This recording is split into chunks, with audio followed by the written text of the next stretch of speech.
আসসালামু আলাইকুম। এসএসসি 2025 শিক্ষার্থী সকলে কেমন আছে? আশা করি খুবই ভালো আছে। তো আজকে যে বিষয়টি আলোচনা করব সেটা অবশ্যই তোমরা থাম্বনেল দেখে বুঝতে পেরেছো। হ্যাঁ, আজকে আলোচনা করব সিভি উইথ কভার লেটারের সেরা 8টি সাজেশন দেবো এবং তোমরা কিভাবে সিভি লেখার নিয়ম এসএসসি 2025 তোমরা কিভাবে একটি সিভি শিখে পরীক্ষা হলে যে কোনো সিভি আসুক না কেন সবগুলো তোমরা কীভাবে লিখবে সেটাই আজকে ভিডিওটি আলোচনা করব। তো শিক্ষার্থীরা তোমরা ভিডিওটি না টেনে শেষ পর্যন্ত দেখতে থাকো এবং কীভাবে তোমরা সিভি লিখলে ভালো একটা মার্ক পাবা। আবার তোমাদের যে 8টি সিভি সাজেশান দেবো সেখান থেকেই তোমাদের পরীক্ষা হলে কমন পড়বে ইনশাআল্লাহ। তাহলে চলো ভিডিওটি শুরু করা যাক। আর তোমাদের কাছে একটা রিকোয়েস্ট, তোমরা যদি এরকম ভিডিও নিয়মিত পেতে চাও অবশ্যই চ্যানেলটা সাবস্ক্রাইব করে দিও, ভিডিওটি লাইক কমেন্ট শেয়ার করে দিবা। আর তোমাদের পরবর্তী কোন কোন সাবজেক্টের সাজেশান থাকবে অবশ্যই কমেন্ট করে জানাবো। তো সিভি উইথ কভার লেটার আমরা প্রথমে তোমাদের suggestion Dev.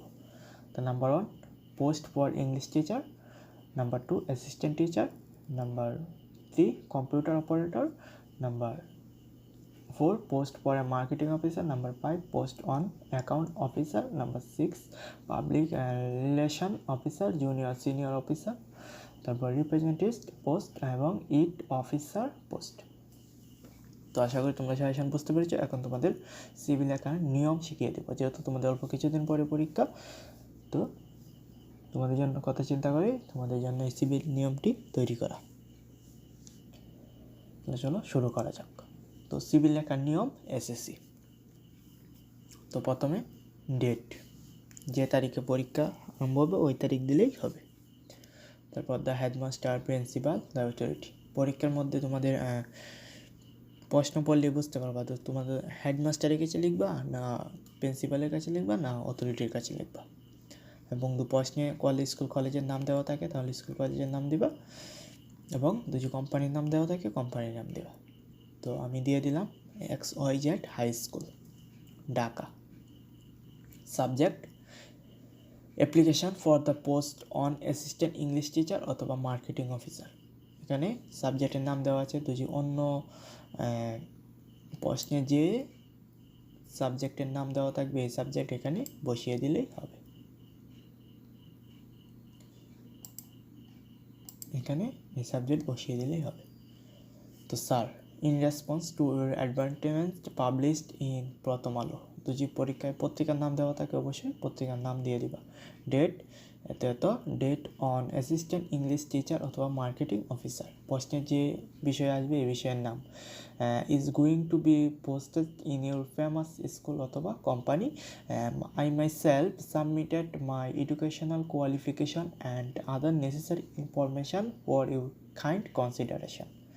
I hope that you will give me an opportunities to prove my skill for the post you faithfully. Zahid. এখানে তোমাদের নিজেদের নাম দিয়ে দিবা। তো এখন আসি কারিকুলাম বিটে।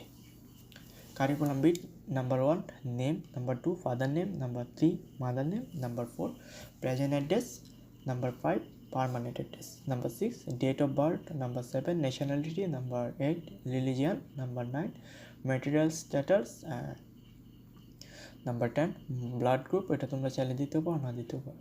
তো contact number, national ID card number, educational qualification.